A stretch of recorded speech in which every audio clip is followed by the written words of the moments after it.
오늘 찬양과 지금 말씀이 안 맞죠?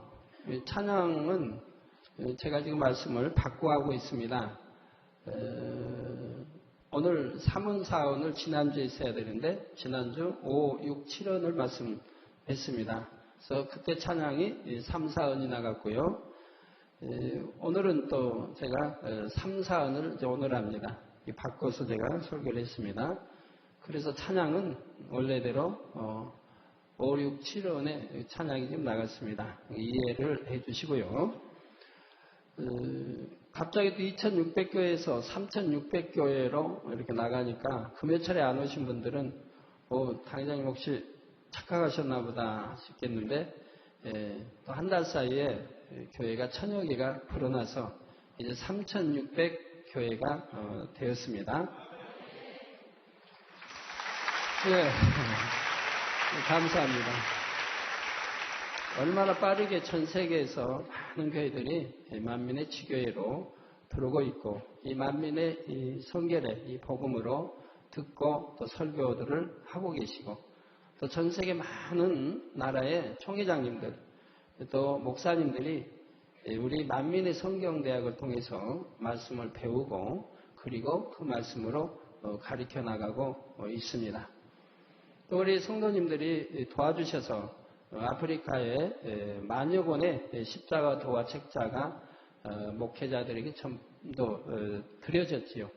그래서 목사님들이 너무 참 귀하게 책을 여기시고 또 전 세계 많은 목회자님들이 이 십자가 도화 말씀을 읽고 그 말씀대로 설교를 해나가고 있습니다.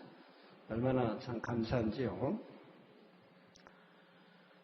오늘은 본문 말씀에 들어가기 전에 옛날 이야기 하나 소개해 드리겠습니다. 옛날 옛적에 청개구리 모자가 살았습니다. 그런데 이 청개구리 아들이 어머니 말씀에 어찌나 불순종을 하는지 매사에 거꾸로만 행동을 하는 것입니다. 혹시 여기에 그렇게 신앙생활하는 분 있으면 정말 청개구리 닮지 마시고 회개하시기 바라요. 나는 그렇게 안 해요. 뭘요? 하나님 동으로 가라 하면 서로 가고 남으로 가라 하면 북으로 가는 분들, 하지 말라 하면 하고 하라 하면 안 하고 버리라 하면 안 버리고 지키라 하면 안 지키는 분들, 이와 비슷하죠. 또 죄송합니다. 그래도 청개구리 참 깨끗하죠. 하라 하면 하지 않고 하지 말라 하면 하고 동으로 가라 하면 서쪽으로 가는 시기였지요. 이 아들 때문에 평생 마음고생을 한 엄마 청개구리가 마침내 임종을 맞아 유언을 남기게 되었습니다. 그 내용인즉 엄마의 무덤을 절대 산에 만들지 말고 강가에 만들어라 하는 것이었지요. 무덤을 산에 만들지 않고 강가에 만들면 장마철 홍수에 떠내려 가기가 쉽습니다. 그러나 어머니 말씀에 거꾸로만 하는 아들이니 이번에도 무덤을 강가에 만들어라 해야 산에 만들 것이라고 생각했기에 이처럼 유언을 거꾸로 남긴 것입니다. 그런데 엄마 청개구리가 죽은 후 아들 청개구리는 때늦은 후회를 합니다. 내가 평생 어머니 말씀에 불순종했으니 이제 이 죄를 어떻게 씻을 수 있겠는가 탄식하면서 마지막 유언이나마 순종하고자 강가의 어머니를 정성스럽게 묻어 드렸지요. 그리고 나서 장마철만 되면 우리 어머니 무덤이 떠내려가면 어떡하나 걱정이 되어서 개골개골 요란하게 우려된다는 것입니다. 제가 전에 7년간 아프 있을 때 또 고향에 가서 열심히 비 오는 날은 청개구리를 또 잡았습니다. 주위에서 제가 잡는 게 아니고 어머님 해서 여러분들이 청개구리를 잡아서 그걸 또 먹으면 좋다고 하니까 그런 적도 있습니다. 물론 이것은 사람이 지어낸 이야기이지만 이 안에서도 교훈을 얻을 수가 있습니다. 사람이 한평생 많은 말을 하면서 살지만 그 중에서도 인생의 최후에 남긴 유언은 세상 사람들도 매우 중요하게 생각합니다. 불효하고 방탕하게 살던 자녀들도 부모님의 유언에는 어찌하든 순종하려고 하는 경우가 많고 부모님도 자녀에게 유언을 남길 때는 자녀에게 꼭 필요하며 유익이 될 만한 당부를 남기고자 합니다. 그러나 그것도 지금부터 40년, 50년 전, 수백 년 전 이야기이고요. 지금은 부모님들이 유언을 남겨도 그 유언대로 살려고 하는 자녀 많지 않습니다. 오히려 유언장을 고치기도 하지요.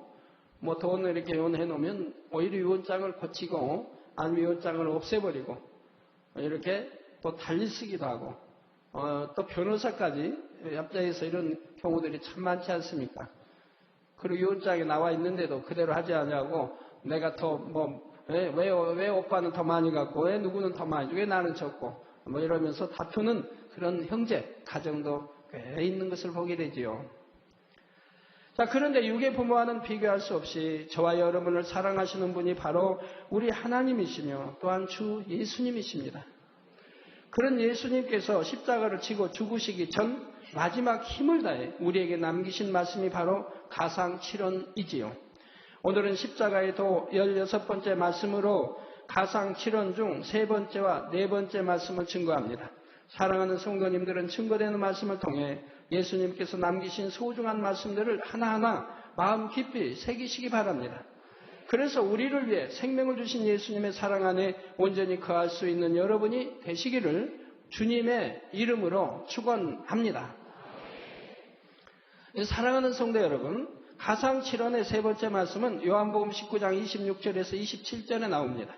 예수께서 그 모친과 사랑하시는 제자가 곁에 섰는 것을 보시고 그 모친께 말씀하시되 여자여 보소서 아들이니이다 하시고 또 그 제자에게 이르시되 보라 내 어머니라 하신대. 즉 요한 주님의 제자 요한 내 어머니라 하신대. 그때부터 그 제자가 자기 집에 모시니라.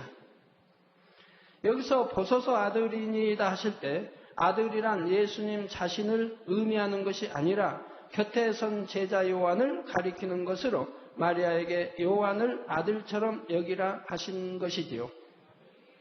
그리고 요한에게는 동정녀 마리아를 내 어머니라고 하십니다. 요한은 그때부터 동정녀 마리아를 자기 집에 모시며 자신의 어머니와 같이 섬겼지요. 여기서 먼저 저와 여러분이 기억해야 할 것은 예수님께서 마리아에게 어머니여 하신 것이 아니라 여자여 하고 부르셨다는 사실입니다. 이건 매우 중요한 것입니다. 꼭 명심하셔야 합니다. 우리 천주교에 다니는 분들이 이 말씀을 들으셔야 하는데 참 안타까운 일입니다. 본문 26절에 모친과 사랑하는 제자가 섰다 한 것은 예수님께서 동정녀 마리아를 모친이라 부르셨다는 말씀이 아닙니다. 이는 제자 요한의 입장에서 기록한 것이지요. 성경에는 예수님께서 동정녀 마리아를 어머니라 부르신 기록이 없습니다. 예를 들어 요한복음 2장에 물로 포도주를 만드실 때도 여자여 나와 무슨 상관이 있나이까? 즉 동정녀 마리아가 예수님께 지금 부탁을 하는 거예요. 포도주를 물로 만들어 달라고. 그럴 때 우리 예수님의 대답이 여자여 나와 무슨 상관이 있나이까? 내 때가 아직 이르지 못하였나이다 하여 마리아를 향해 여자여 하고 부르셨습니다. 내 때라고 하는 것은 십자가를 지고 보혈의 피 흘릴 때 전에 설교 다 해드렸죠. 이는 동정녀 마리아가 결코 예수님의 어머니가 될 수가 없기 때문입니다. 예수님은 아버지 하나님과 근본 하나이시며 삼위일체 하나님 중 한 분이시죠. 창조주 하나님께는 어머니가 있을 수가 없습니다. 출애굽기 3장 14절에 보면 하나님께서는 스스로 있는 자라 말씀하셨지요. 누군가 하나님을 낳은 것도 아니요 하나님을 만들어낸 것도 아닙니다. 하나님은 영원 전부터 영원 후까지 스스로 계신 분이십니다. 그러므로 근본 하나님의 본체이신 예수님께서 피조물인 동정녀 마리아에게 어머니라 부를 수가 없는 것입니다. 어머니라 부르면 이상하지 않습니까? 성부, 성자, 성령 삼위일체 하나님이신데 우리 그러면 하나님께 또 어머니가 있다면 그럼 어떻게 되는 겁니까? 어머니가 있다면 또 아버지도 있어야 하고 그런다면 왜 할머니, 할아버지도 있어야 할 게고요. 유전적으로도 동정녀 마리아는 예수님의 어머니가 될 수가 없습니다. 사람이 잉태될 때는 아버지의 정자와 어머니의 난자가 결합하게 됩니다. 그 정자와 난자 속에 부모의 모든 기가 집약되어 있지요. 그런데 예수님의 경우는 마리아가 예수님을 낳기는 했지만 마리아의 난자를 통해 예수님이 잉태되신 것은 아닙니다. 예수님은 마리아의 몸을 빌어 나셨을 뿐 잉태될 때는 성령의 능력으로 잉태되셨지요. 비유를 들어 아기가 인큐베이터 안에서 자랐다고 해서 인큐베이터가 아기의 부모가 될 수는 없습니다. 마찬가지로 마리아가 하나님의 아들이신 예수님의 어머니가 될 수는 없는 것이지요.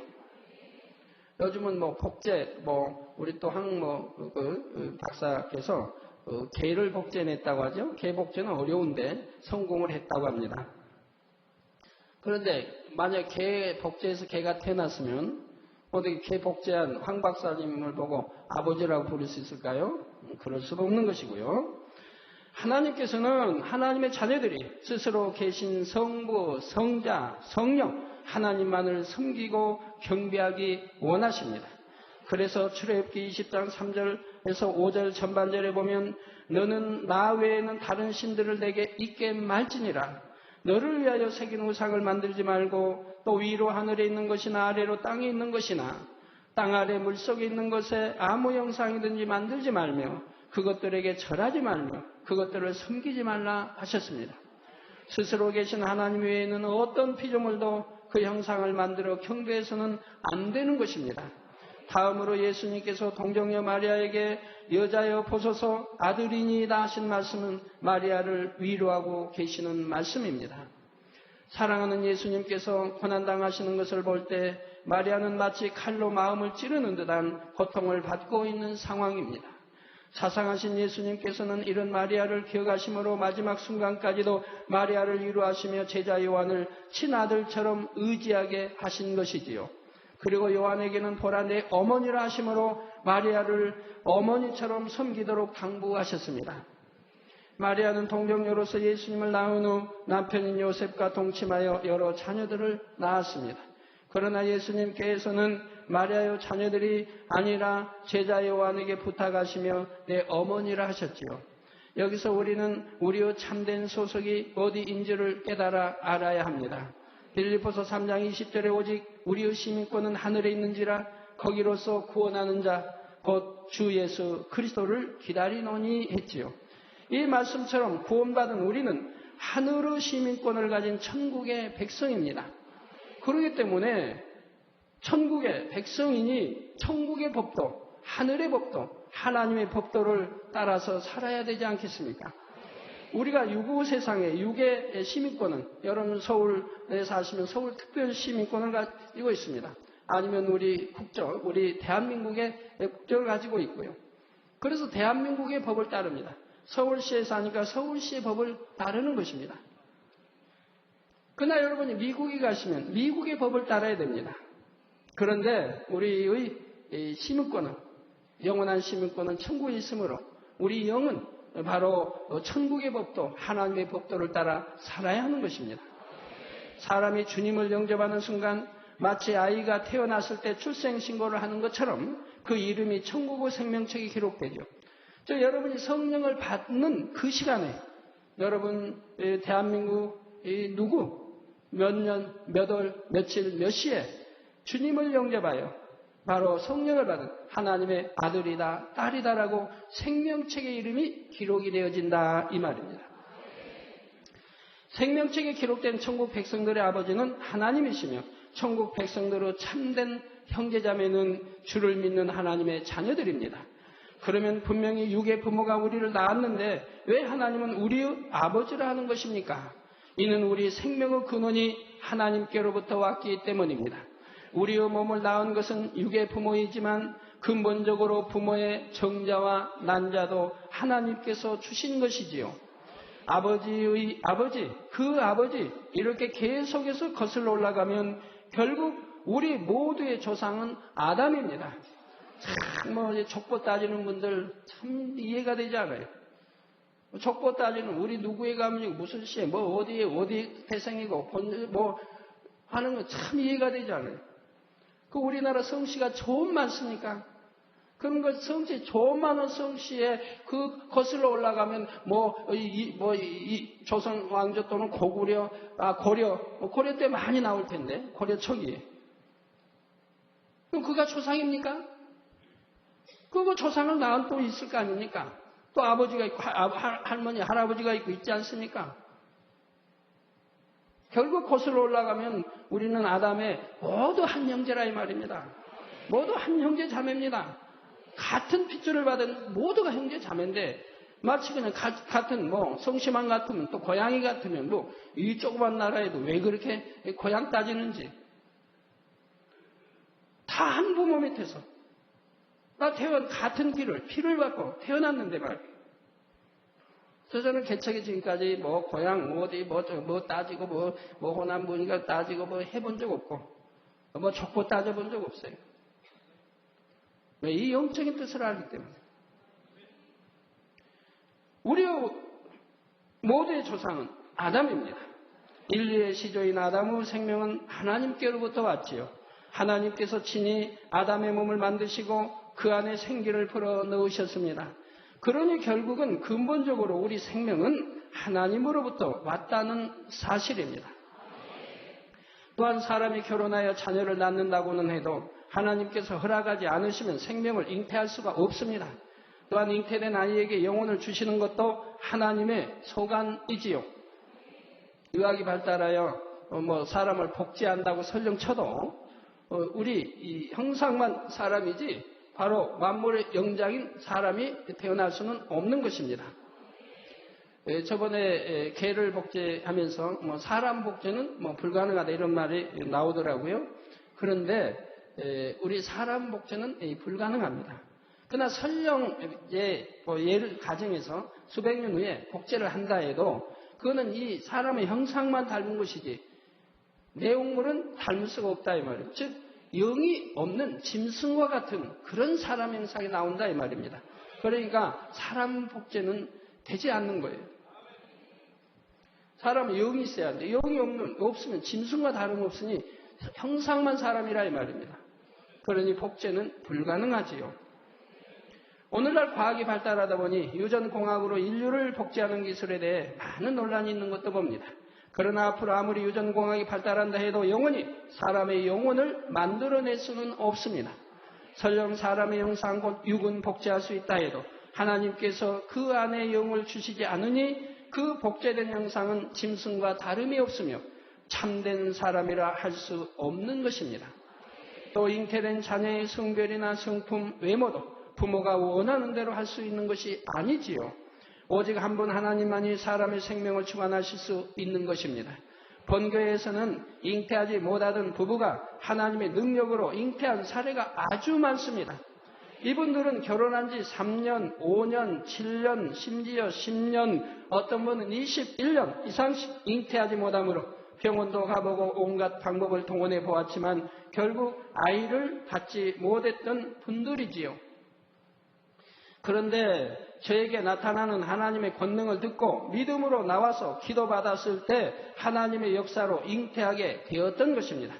특히 1993년의 부흥성회 때는 하나님께서 저를 주관하셔서 거기 참석한 성도들에게 잉태의 축복을 선포하고 기도하게 하심으로 수십 쌍의 부부가 거의 비슷한 시기에 잉태하게 되었지요.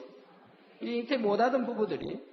그래서 4년, 5년 후 본교의 부설 선교회는 그 부흥성회를 통해 잉태된 아이들이 한꺼번에 입학하는 은혜로운 일도 있었습니다. 이처럼 하나님께 의지하여 잉태의 축복을 받은 한 부부의 간증을 소개하겠습니다. 본교회의 이재성, 서리숙 집사 부부는 본교회에 오기 전 결혼한 지 7년 동안 아이를 갖지 못하고 있었습니다. 그러던 중 이들 부부는 본교회의 부흥성에 참석하여 살아계신 하나님을 만나는 체험을 했습니다. 아내는 5년 동안 고통받던 중농증을 치료받았고 남편도 오랫동안 앓고 있던 12지장 궤양을 치료받았지요. 이러한 체험을 통해 믿음이 생긴 부부는 이번에는 하나님의 역사로 잉태하기 원하여 저에게 나와 기도를 받았습니다. 하나님께서는 그 기도에 응답하시어 결혼 후 7년 만에 예쁜 딸을 주셨지요. 이런 과정을 통해 얻은 귀한 아기가 11개월이 되었을 때의 일입니다. 엄마가 잠시 보지 않는 사이에 아이가 그만 바늘이 2cm나 되는 아핀을 집어삼키고 말았습니다. 날카로운 아핀이 식도를 타고 내려가니 아이는 자지러지게 울음을 터뜨렸고 상황을 깨달은 어머니는 급히 아이를 안고 전화음성 사삼에 녹음된 제 환자 기도를 받았지요. 기도를 받고 나자 아기가 금세 울음을 그치고 생글생글 웃으면서 편안히 놀기 시작했습니다. 그리고 얼마 후 아기가 변을 보았을 때 아핀이 그 안에서 발견되었지요. 날카로운 아핀이 아기의 연약한 장기를 통과하는 동안 아기가 전혀 다치지 않도록 하나님께서 지켜주셨던 것입니다. 아주 어린 아기가 저렇게 2cm 아편을 삼겼으니 어찌 되겠습니까? 그래서 고통스러우니 자지러질 때 바로 전함성 사삼 기도를 받으니 하나님이 역사하셔서 바늘 끝을 그냥 이렇게 돌려서 그냥 잘 따라 내려가게 하시고 변으로 나오게 하셨다 이 말이에요.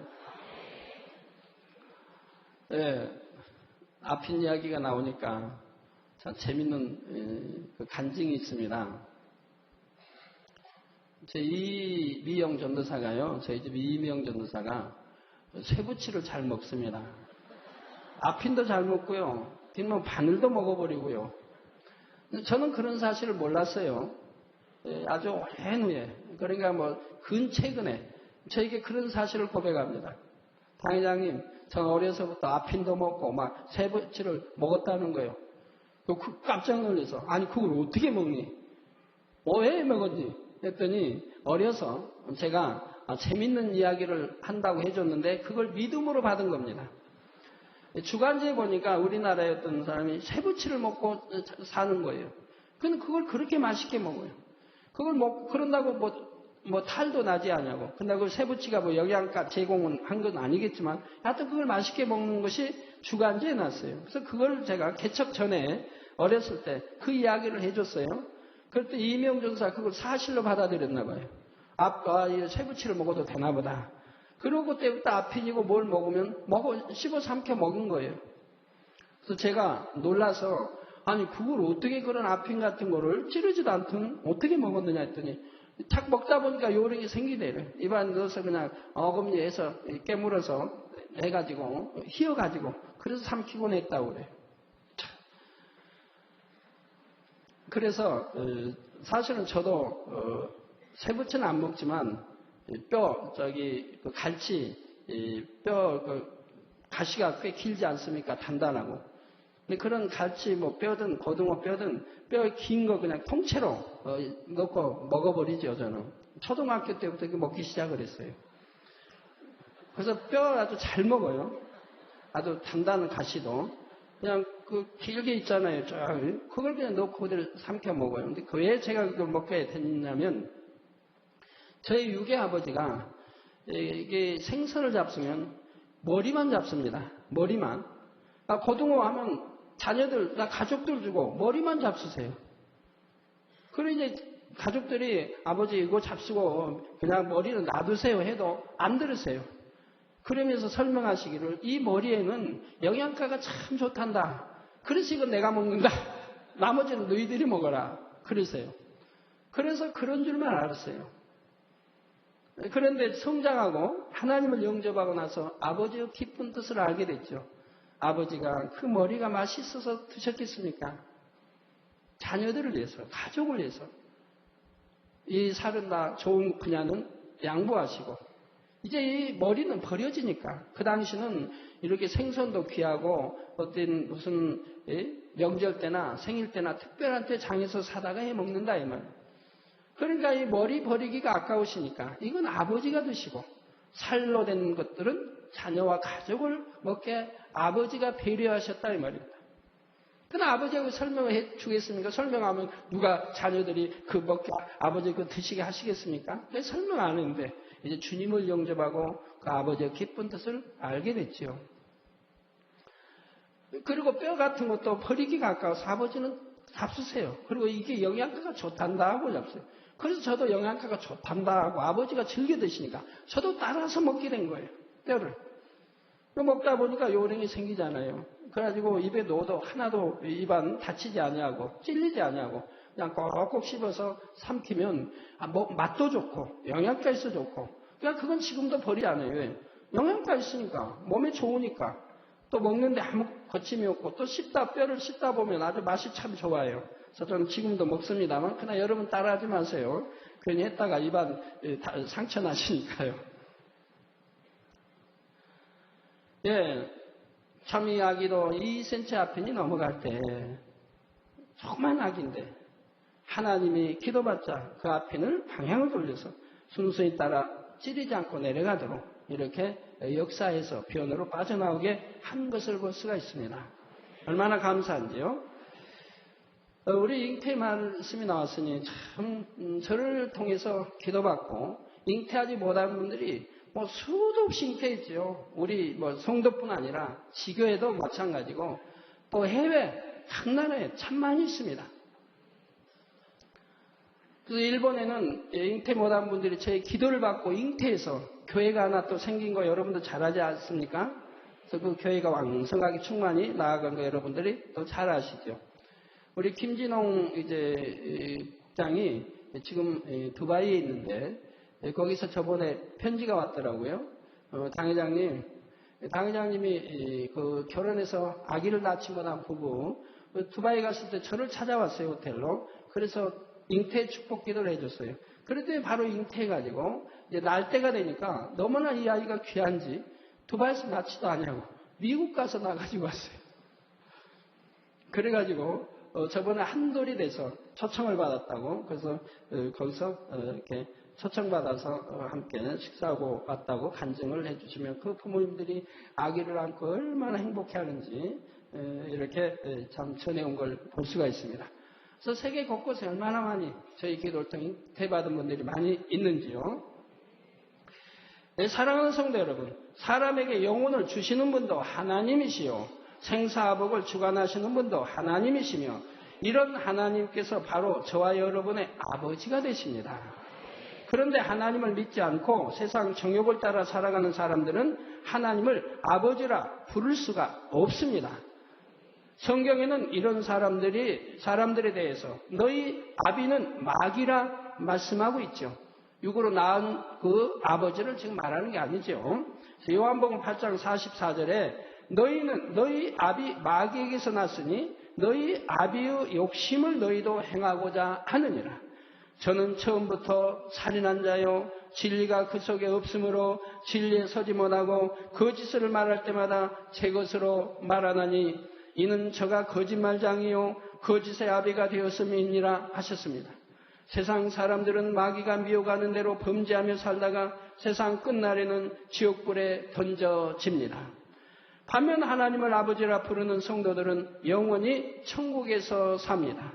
그러니 이 땅에서는 서로 혈연 관계가 맺어진 가족이라 해도 주님을 믿지 않는 가족들은 천국에서 영원히 함께할 수 있는 것이 아닙니다. 이 세상의 삶을 마치면 지옥과 천국으로 나뉘어져 그 가는 길이 영원히 달라지기 때문이지요. 마태복음 12장 48절에서 50절에도 예수님께서 말씀하시기를 누가 내 모친이며 내 동생들이냐 하시고 손을 내밀어 제자들을 가리켜 가라사대 나의 모친과 나의 동생들을 보라. 누구든지 하늘에 계신 내 아버지의 뜻대로 하는 자가 내 형제요 자매요 모친이니라 하셨습니다. 주를 믿는 성도들이야말로 장차 천국에서 영원히 함께 살게 될 참된 가족임을 알려주시는 것입니다.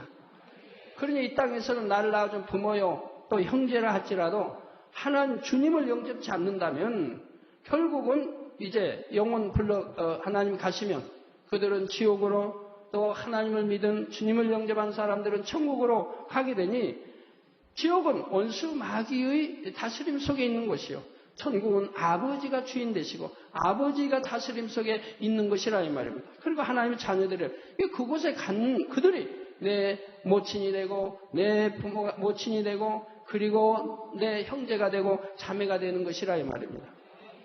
이 영적인 세계를 안다면 이 땅에서도 마찬가지라 이 말입니다. 그렇다고 이 말이 육의 부모 형제를 사랑하지 말라는 뜻은 아닙니다. 육의 가족을 당연히 사랑하고 섬기되 다만 이 사랑이 하나님 앞에 합당한 영적인 사랑이어야 한다는 사실입니다. 그래서 성경에 보면 다 주 안에서 자녀들, 부모를 섬겨도 주 안에서, 또 자녀를 교육해도 주 안에서 하라고 말씀하시는 거죠. 만약 가족들이 하나님을 회방하고 하나님의 뜻과 반대되게 행하도록 한다면 이럴 때는 가족에게 맞춰주는 것이 참된 사랑이 아닙니다. 예를 들어 부모님이 이번 주일에는 집안일을 도와야 하니까 교회에 가지 말아라 하신다면 그대로 순종할 수 있겠습니까? 또 유괴 형제가 죄를 지으면서 함께 범죄하고 방탕하게 즐기자 하면 형제를 기쁘시게 하기 위해서 따라줄 수 있겠는지요? 이는 사랑이 아니라 함께 사망으로 가는 것입니다. 그래서 마태복음 10장 37절에 아비나 어미를 나보다 더 사랑하는 자는 내게 합당치 아니하고 아들이나 딸을 나보다 더 사랑하는 자도 내게 합당치 아니하고 하셨습니다. 육의 부모, 형제도 사랑해야 하지만 반드시 진리 안에서 사랑하고 섬겨야 합니다. 그럼 진리 안에서 사랑을 섬긴다면 이 질서를 알지 않습니까? 가장 머리 되신 분이 우리 아버지 하나님이요. 그리고 주님이요, 성령님, 그 다음에 또 교회는 목자가 있고 다 질서가 있다. 영의세계 질서 따라서 섬기게 된다 이 말입니다. 또한 육의 부모와 가족들을 사랑한다면 무엇보다도 그들도 함께 구원받고 천국에 갈 수 있도록 전도해야 합니다. 그래서 영원한 천국에서 함께 살 수 있는 진정한 가족이 되어야 하는 것입니다. 우리 성도님들 저에게 기도받으러 이제 부모님들 사진 가지고 많이 오시는데 보면은 암, 말기, 퍼지고 뇌출혈로 쓰러지고 이래가지고 기도받으러 그걸 하나님 믿느냐면 안 믿는다 그럽니다. 그럼 왜 전도하지 못했느냐? 이런 일이 생기기 전에 전도했지. 왜 전도하지 못했냐? 핍박이 무서워서 안 했다는 거예요. 핍박이 무서워서. 핍박이 무서워서 담대히 전도하지 못했다. 근데 그런 말 들으면 참 이해가 안 되거든요. 어떻게 부모와 자식 간에 터놓고 대화를 못하는 건지. 더군다나 선과 구원이 생명의 말씀을 어떻게 대화를 못하는 건지. 저는 성장하면서 저희 부모님과 아버지, 어머니 친구처럼 얼마나 다정하게 참 성장해 왔으니까요. 또 불순종이란 없으니까 너무 사랑받고 자랐지요. 불순종은 딱 하나 있었죠. 위에 누님과 싸우지 말라고. 근데 너무 억울하게 당하니까 싸울 수밖에 없었고 이걸 어머님이 이해를 못 해주시는 것뿐이지. 그래서 어머니께 그거로 인해서 매를 맞지 다른 것으로 매 맞은 적이 없어요. 또 한 가지 불순종은 있는데 어디 그냥 광주 장애를 가신다, 장성 장애를 가신다면 장성은 20리, 광주는 30안 5리가 되는데 어려서 조그만해서도 어머니를 따라간다 이 말입니다. 못 따르게 했죠. 어머니는 다리가 아파서 그냥 힘들까봐 못 따르게 하죠. 그러지만 뒤에서 보면서 따라갑니다. 결국은 몇 킬로 1, 2킬로 가다 보면 할 수 없이 데리고 가시는 거죠. 어머니 떨어지기 싫어서 그 왕복 70리길을 광주 장학원 70리길입니다. 그걸 따라간다 이 말입니다. 조그만 초등학교 전에도 초등학교 때 그런 거 외에는 참 불순종을 해본 기억이 없어요. 얼마나 순종자라고 왜 사랑받는지. 우리 형제들도 참 예배 여기 참석하고 또 광주 지금 참석하고 계시지만 참 이거 순종자라는 거 참 행복합니다. 부모님 속 썩일 거 없죠. 술 과하게 마시지 마라 하면 과하게 안 마시죠. 적당하게 마시고 부모님 행복하게 해드리죠. 재미있는 이야기도 해드리고 이렇게. 아버지 늘 저를 옆에 앉히고 옛날 이야기, 삼국지, 이순신, 유명 인사들 다 이야기해 주십니다. 또 제가 말하면 다 믿으시죠. 왜? 이렇게 신뢰관계가 있다 이 말입니다. 오늘날도 부모와 자식 간에 더군다나 이 생명 말씀 하나 전도하지 못한다고 하면 무서워서 못한다고 하면 어떻게 부모와 자식이 땅이 되는 건지 참 이해가 안 돼. 저로서는 이해가 안 되지만 그래 진정 부모를 사랑한다면 살아계셨을 때 또 병들기 전에 전도해서 병들지 않도록 해야 하지 않겠습니까? 가상칠언의 세 번째 말씀에는 이처럼 애통하는 마리아의 마음을 이루해 주시고자 하는 예수님의 사랑이 담겨 있으며 또한 구원받은 우리의 소속은 천국에 있으며 우리의 참된 가족은 주 안에서의 형제 자매인 것을 알려주고 계십니다. 여러분, 특별히 여러분들 말씀 하나 강조하고 싶은 것은, 여러분 하나님을 영접하고 하나님이 우리 아버지가 되심을 알고 믿는 분들은 하나님을 하나님이라 하지 않고 하나님 아버지 또는 아버지 하나님이라고 저절로 불러 나오게 된다 이 말입니다. 그러나 여러분, 하나님께서 전에 이제 말씀 주실 때 하신 말씀이 있습니다. 만약에 믿음이 있다고 하는 자들이 범죄했을 때, 육신이 약하다 해서 어떤 육신의 일들은 할 수 있으나, 그러나 육체의 일을 행한 자들, 사마의 길로 간다 하는 것을 알면서도 행한 자들은 하나님을 아버지라 부르지 못하게 하신다 이 말입니다. 아버지가 너무 심히 마음이 아프시다 이 말입니다. 너무 애통하시고 슬퍼하신다 이 말입니다. 하나님의 아들이라 딸이라 하는 자들이 마귀의 일을 쫓아가기 때문에, 마귀를 아비로 섬기기 때문에, 그러면서 하나님의 아버지라 부르면 아버지가 너무 힘이 드신다 이 말입니다. 그러니까 그럴 때는 하나님이라고 기도하지 아버지라고 부르지 말라는 겁니다. 여러분이 신방 가셔서도 그러고 초신자에게도 그렇습니다. 초신자 믿음 1단계, 2단계에게 무조건 하나님을 아버지라고 부르라고 하지 마세요. 그분들 아직 믿음이 없기 때문에 친근하게 하나님을 아버지라 부르지는 못합니다. 그냥 하나님이라고 그렇게 기도합니다. 죄를 지으면서 하나님을 아버지라 부르는 게 아닙니다. 그분들이 신앙생활하면서 죄를 벗어가고 이제 말씀대로 빛 가운데 살아갈 때, 그때는 마음에 충만받아서 저절로 하나님 아버지 또는 아버지, 아버지라 부르게 됩니다. 이렇게 되어져야 하는데, 세상과 짝하고 온갖 죄를 지으면서 하나님 아버지 하면은 아버지는 나는 그런 자녀 둔 적이 없다 하신다 이 말입니다. 마음 아파하신다 이 말입니다. 아까 청개구리 비유 들어드렸지만, 청개구리 한 불순종하니까 얼마나 애가 타면 어머니가 강가에 묻어달라고 유언을 했을까요?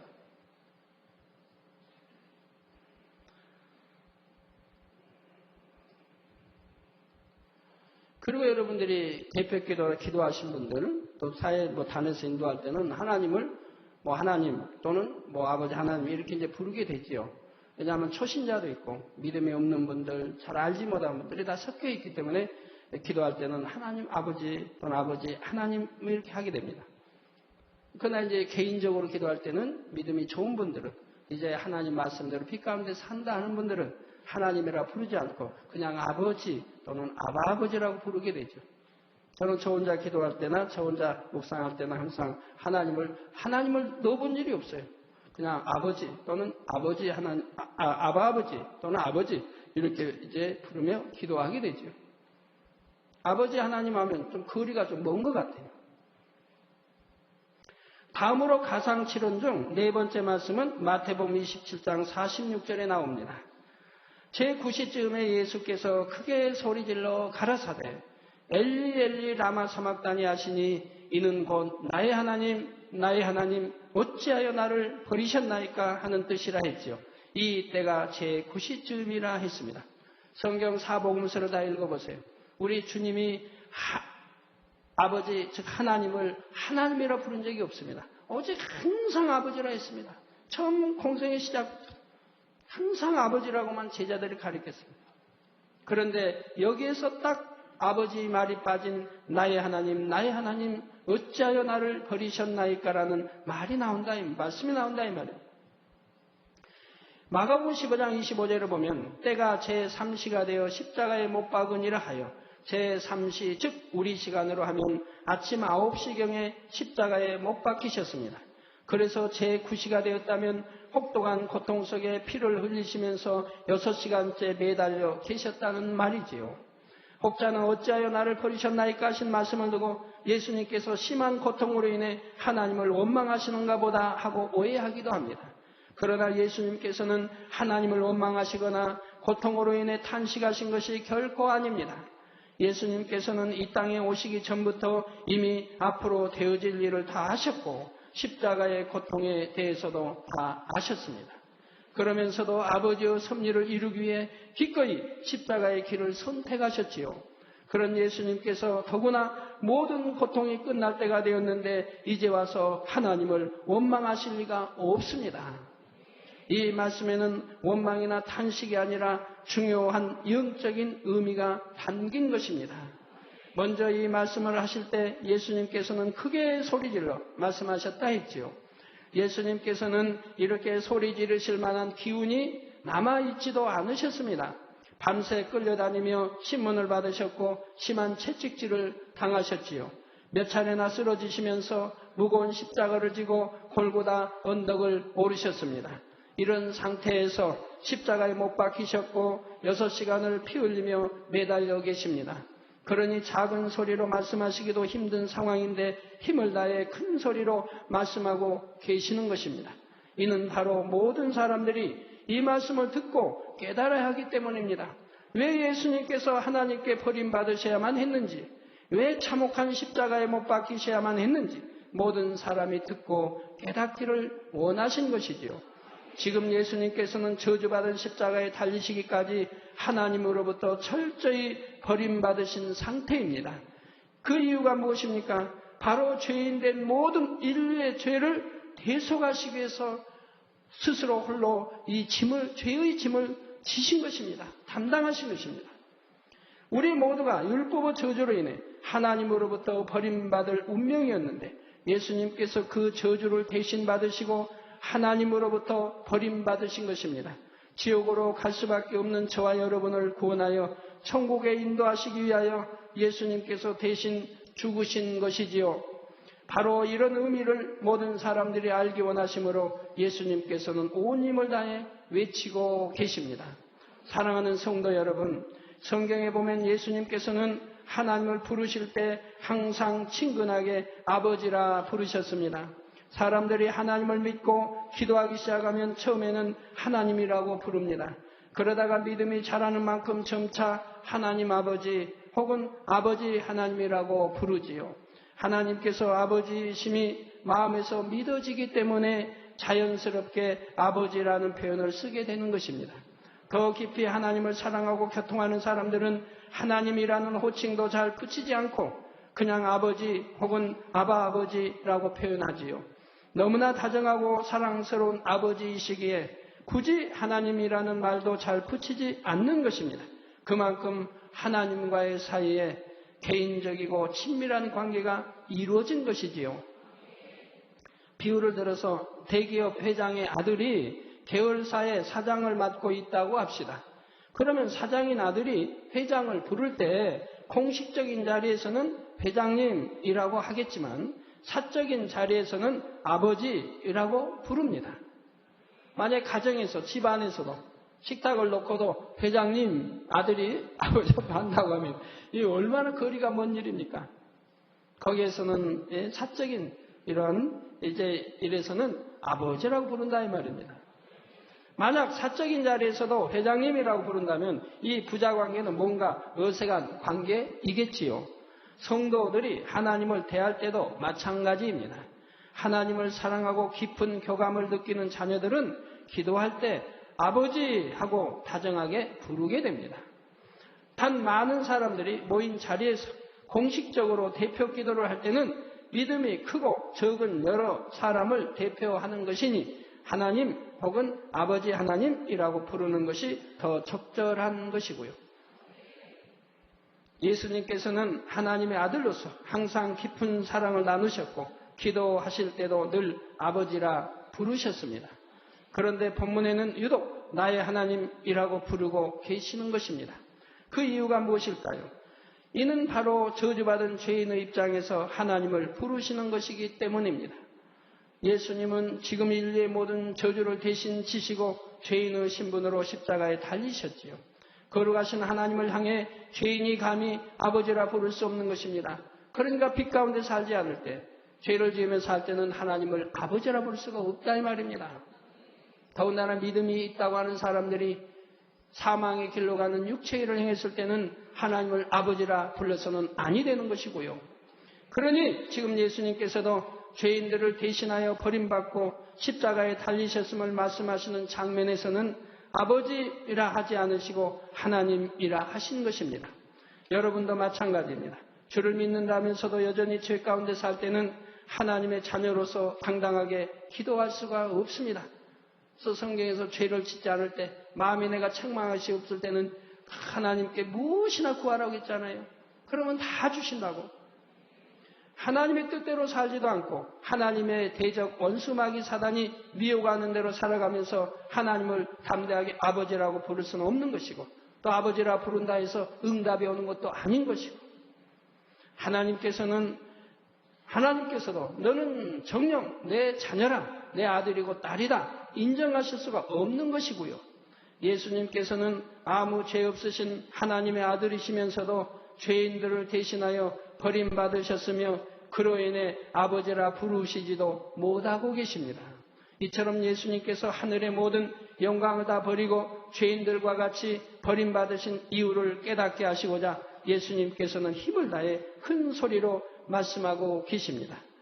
하나님께서 왜 나를 버리신 줄 아느냐?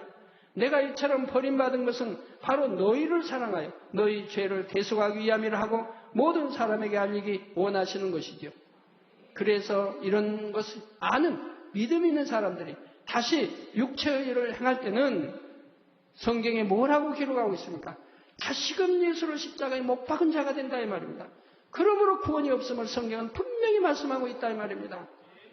분명히 알면서, 이런 걸 알면서, 저 죄를 지어서는 안 된다는 걸 알면서, 더구나 사망의 길로 가는 육체의 일, 이런 걸 알면서도 육체의 일을 행한 자는 하나님이 회개를 주시지 않는다고 분명히 말씀했고, 구원받지 못함을 분명히 성경은 말씀하고 있고, 거기에 뭐라고 기록합니까? 다시 예수를 십자가에 못 박은 자라고 말씀하고 있다 이 말입니다. 그렇기 때문에 구원을 못 받는다 이 말입니다. 이렇게 크게 외치신 또 한 가지 이유는 하나님께서 죄인들을 위해 독생자까지 내어주셨건만 여전히 수많은 사람들이 이를 알지 못하고 세상과 짝하여 사망의 길로 가기 때문입니다. 모든 영혼들이 예수님께서 십자가에 달리신 이유를 알아서 구세주로 영접하고 생명을 얻기 원하시므로 이처럼 큰 소리로 외치고 계시는 것이지요. 결론을 말씀드립니다. 사랑하는 성도 여러분, 오늘은 가상 7원 중 세 번째와 네 번째 말씀을 증거했습니다. 세 번째는 여자여 보소서 아들이니이다 하신 말씀과 보라 즉 요한의 어머니라 하신 말씀입니다. 이 말씀을 통해서는 우리 하나님의 자녀들의 영적인 소속에 대해 알려주고 계시지요. 곧 구원받은 우리의 본향은 천국이며 우리의 진정한 형제자매는 믿음 안에서의 형제자매임을 알려주시는 것입니다. 앞으로 이제 GCN이 이제 전 세계적으로 전파를 타고 이 생명의 말씀이 나갈 때가 되면 전 세계에서 얼마나 많이 듣겠습니까? 들을 때 이제 천주교가 문제이지요. 거기는 거룩하게 성모라해서 섬기는데 문제가 되는 거죠. 그러나 저는 전에 온두라스는 천주교 나라, 대부분이 천주교. 그런데 온두라스 가서도 담대하게 이런 말씀을 선포했습니다. 그랬더니 목사님들이 얼마나 시원하고 하는지 너무너무 시원합니다. 너무 이런 깊이를 이제 알게 돼서 너무너무 시원합니다. 그리고 그 많은 천주교인들이 많이 참석하고 있지만 한 사람도 의의를 단 적이 없고 또한 편지나 여러 가지로 많이 저에게 감사하다는 편지를 보냈습니다. 이런 깊이 있는 것을 이제야 알았다. 너무너무 감사하다는 편지를 저는 많이 받게 되었고요. 네 번째는 나의 하나님 어찌하여 나를 버리셨나이까 하셨습니다. 이는 예수님께서 죄인들을 구원하기 위해 죽으셨으니 이제는 죄에서 떠나 생명의 길로 갈 수 있도록 깨우쳐 주신 말씀입니다. 여러분이 예수님께서 우리 죄를 인해 버림받으셨고 십자가에서 죽으셨음을 중심에 믿는다면 더 이상 죄 가운데 거하지 말고 거룩하게 구별된 삶을 살아야 합니다. 그래서 하나님을 아버지라 부를 수 있는 자녀들이 되어야 하는 것입니다. 또한 이 구원의 도를 세상에 열심히 전파하여 진리를 알지 못하여 사망으로 가는 많은 영혼들을 구원의 길로 인도할 수 있어야 하지요. 사랑하는 성도님들은 예수님께서 남기신 모든 말씀을 깨닫고 마음에 깊이 새기심으로 날마다 하나님 앞에 합당한 삶을 살 수 있기를 부탁드립니다. 그래서 장차 천국에서도 가장 영광스러운 처소에서 영원히 주님과 함께 거하는 여러분이 다 되시기를 주님의 이름으로 축원합니다. 이 말씀 상고하시면서 통성으로 다 같이 기도하시겠습니다. 할렐루야. 주님, 은혜와 사랑에 감사를 드립니다. 아버지, 오늘도 들은 말씀이 믿음이 되고 생명이 되게 도와주시고 아버지여 과상 7원 중 3원 4원을 말씀드렸습니다. 우리 성도님들이 밝게 이해하고 아버지 양식사 함께 도와주시기 원합니다. 아버지 역사에 주옵소서. 여자여 보소서 아들이니이다. 보라 내 어머니란 이 영적인 뜻이 무엇인지를 알게 하시고 또 엘리 라마 사막다니 하신 말씀이 무엇인지를 알아서 우리 주님의 애통하시는 이 피 흘림의 외침을 우리가 마음에 깊이 새기고 이제부터라도 이제는 절대로 육체의 일을 행하지 않으며 피 가운데 살아가는 주님을 다시 십자가에 못 박는 일이 결단코 없도록 도와주시고 또 은혜 주시고 역사해 주시기를 원합니다. 아버지 하나님 감사합니다. 우리 주 예수 그리스도의 이름으로 기도하옵나이다. 아멘.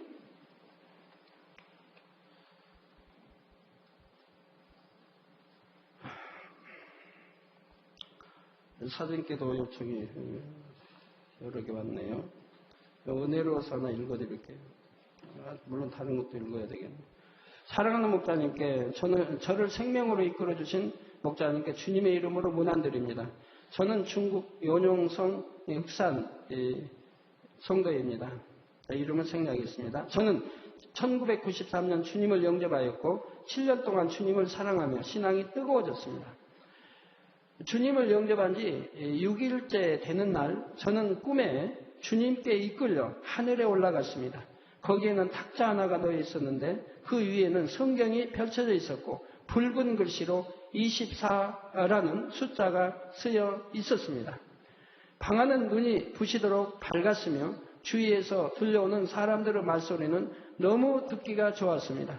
영문을 몰라 주님께 물었을 때 큰 우레소리가 들려왔습니다. 이 환상을 통하여 저는 더욱 믿음을 갖게 되었고 그 후에도 여러 일들을 만날 때마다 주님께서는 성경 말씀도 주시고 환상도 보여주시면서 인도하셨습니다. 그 후에 저는 한번 성령을 받으면 영원히 구원을 받는다라는 이론에 영향을 받게 됐고 이건 이제 다른 사람들의 잘못된 이론에 영향을 받게 되었습니다. 영향을 받게 되었고 그때부터 저의 마음은 세상을 향하게 되었으며 죄 가운데 빠지게 되었습니다. 하나님께서는 많은 징계를 내리셨고 2년이 지나서야 다시 열심히 주를 섬기게 되었습니다. 그러나 저는 예전에 있었던 주님의 인도와 역사를 체험할 수가 없게 되었고 마음은 너무나도 후회스럽고 안타까웠습니다. 이렇게 잘못 가르치는 자, 미혹하는 자에게 미혹받아서는 아니 된다 이 말입니다. 미혹받아 버리니까 이제 여러 가지 2년 동안 이렇게 징계를 받아왔고 그리고 이제 보던 환상, 보던 거 다 잃어버리게 됐다 이 말입니다. 하나님 음성도 들을 수가 없고요. 여러분 98년도 하나님 은혜 주셔서 얼마나 많은 분들의 영안을 열어서 보게 했습니까? 그리고 기둥에 다 해서 얼마나 많이 보게 했습니까? 그러나 그때 여러분들이 범죄함으로 또 판단하고 정죄하고 신뢰하지 못하고 다 다쳐버리지 않았습니까? 그리고 그 뒤에 다시 회복하고 해도 쉽지 않지 않습니까? 하나님의 은혜를 오히려 짓밟았습니다. 그렇게 되지요. 여기도 이 딸도 그렇습니다. 후회스럽고 안타까웠습니다. 그러던 중 어느 날 저는 연영성 판산위가 교회에서 부흥 집회가 열린다는 소문을 듣고 집회에 참석하게 되었습니다. 거기서 저는 김 누구 선교사님과 안 선교사님을 만나게 되었고 목자님에 관한 자료와 책자들을 전달받게 되었습니다. 저는 목자님의 말씀을 보고 나서 깊은 잠에서 깬 느낌이었습니다. 너무나도 황홀했습니다. 천국은 워낙 침노하는 자가 들어가는 것이구나. 그리고 아름다운 천국에는 여러 처소가 있는 것이구나. 너무나도 명확히 제시해 주시는 목자의 말씀을 통해 저의 수년 동안 쌓여왔던 모든 의혹들이 순식간에 풀렸으며 답답하던 마음이 확 트이는 것이었습니다. 저는 이처럼 귀한 목자를 만나게 된 것을 생각하면 얼마나 감사하고 행복한지 모르겠습니다. 지금 저의 삶은 완전히 바뀌었습니다. 하루하루가 희락이 넘치고 소망만 넘칩니다. 그러나 마음 한구석은 조급하기만 합니다. 빨리 성결되어야 하는데 저는 세상 사람들이 흠모하는 좋은 직장에 다니지만 포기하려고 마음을 먹었습니다. 전심으로 주님의 일만 하기 위해서입니다. 목자께서 기도해 주시기 바랍니다. 목자의 사랑의 품 안에서 하루빨리 영혼이 잘되고 성결되기 원하며 주님 주신 사명도 잘 감당하기 원합니다. 그리고 저의 기침하는 증세를 위해서도 기도해 주시고 저의 남편과 아이를 위해서도 기도해 주시기 바랍니다. 감사합니다. 안녕히 계세요. 중국 연영성.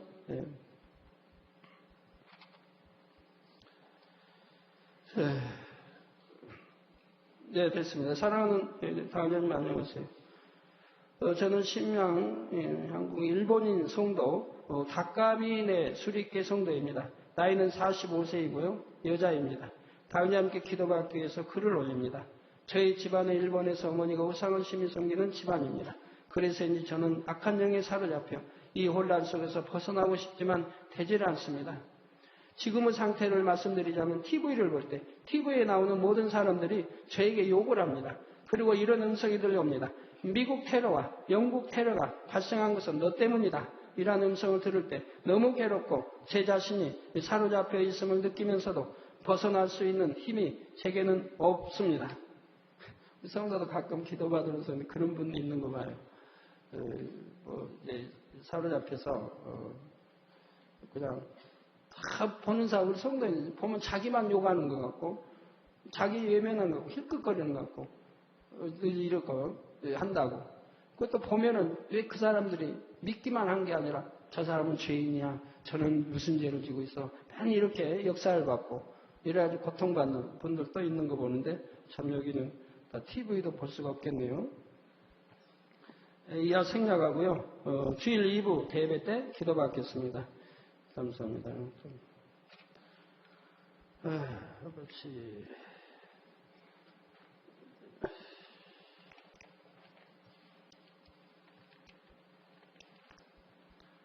저는 장전 많이 써서 그냥 생략하기로 하겠습니다. 생략하기로 하고, 박민성도인데, 개서, 중국에, 네. 여기 보면 가족이 전부가 어머니 이금숙은 12년 정신분열증이고 또 오빠 방예강은 정신병자이고 악한 마귀 세력에서 노인받기 원해 해서 기도 요청했고 또 치질병이 있고요. 그리고 남편 허광석은 마귀에게서 노인받고 구원받기 원하는 폭력도 쓰고 심한 것 같습니다. 그 술도 끊게 해주시고 본인은 폐짠낸 뭔지 모르겠네. 폐짠낸 그 빈뇨 또 31년 손발동상으로 인한 심한 차고 또 동생 강명 딸 허기령 악에서 노인받고 구원받기 원합니다. 가족 전체가 그러네요. 사연이 많이 있는데 시간은 생략하고요. 제어담을 헐게 해주시고 그 대예배 인터넷 생방송 기도 받겠습니다. 11조도 감사도 건축예물도 가족들의 이름으로 또 감사예물도 다 보내왔습니다. 여기 북방에서 김응만 성도 사랑하는 당회장님 사진 기도를 부탁드립니다. 부러진 다리뼈가 신속히 완쾌될 수 있도록 기도 부탁드립니다. 골절된 다리뼈 회복 또 예물과 함께 사진 보내왔습니다. 개서 또님께 당회장님 사진 기도 부탁드립니다. 잘 들릴 수 있도록 기도 부탁드립니다. 순자성도 양쪽 청력 회복 예물과 함께 보내왔습니다. 함께 기도하겠습니다. 아픈 곳에 손 얹어 주시고 연약한 곳에 손 얹어 주시고 또 마음의 소원을 넣고 기도 받으시겠습니다. 할렐루야. 아버지 하나님 이 시간에 친히 안수해 주옵소서. 능력 풀어넣으시 원합니다. 시공간을 초월하여 역사해 주옵소서. 화상을 통해 예배드리는 전국 교회와 지교회와 지성전 우회 인터넷을 통해 예배드리는 전세계 하나님의 자녀들 위해 아버지 또 사진과 기타 기도 요청이 왔습니다. 친히 안수해 주옵소서. 아버지 순자 성도에게 안수해 주시기 원합니다. 예수 그리스도 이름으로 양쪽 청력 아버지 회복되기를 원합니다. 양쪽 귀가 열리라. 빛의 말 양쪽 귀가 열리라. 빛의 말 아버지 시공간 초월하여 양쪽 귀가 잘 들리게 축복해 주시기 원합니다. 아버지 하나님 또 김응만 성도 골절된 다리뼈 회복되기 원합니다. 아버지 시공간 초월하여 아들이 안수해 주옵소서. 골절된 다리뼈 성령의 불로 태움받고 깨끗함을 받으라. 빛의 말 골절된 다리뼈 굳고 온전함을 입으라. 빛의 말 아버지 영광 받으옵소서. 아버지 하나님 또 아버지 박민 성도의 온 가족들 기도 요청이 왔습니다. 사진이 친히 안수해 주옵소서. 어머니 이금숙 12년 정신분열증입니다. 예수 그리스도 이름으로 원수마이고도 물러가라. 정신분열증아 물러가라. 빛이여 임하라. 정신분열증아 물러가라. 빛이여 임하라. 아버지, 머리, 뇌, 세포, 신경, 조직도 온전케 역사해 주시기 원합니다. 오빠 방예가 정신병아 물러가라. 악한 마귀 세력에서 노임받기 원합니다. 원수 마귀야 흉하게 결박을 풀고 아들에게서 물러갈지니라. 빛의 날 정신병도 물러가라. 악한 마귀 세력 물러가라. 지질병도 물러가라. 성령의 불로 댐받고 깨끗한 바다 빛의 말. 아버지 하나님, 이 가족들 긍휼히 여기시고 모든 죄담 헐어주시고 말씀 안에 살게 하옵소서. 아버지의 모든 죄담 헐어주시고 말씀 안에 살 수 있는 은혜 능력 주시기 원합니다. 아버지 또 광석 마귀에게서 노임받고 구원받게 축복해 주옵소서. 원수마에서 어둠아 물러가라. 빛의 말 술도 끊을지나 원수마에서 어둠아 물러가라. 빛의 말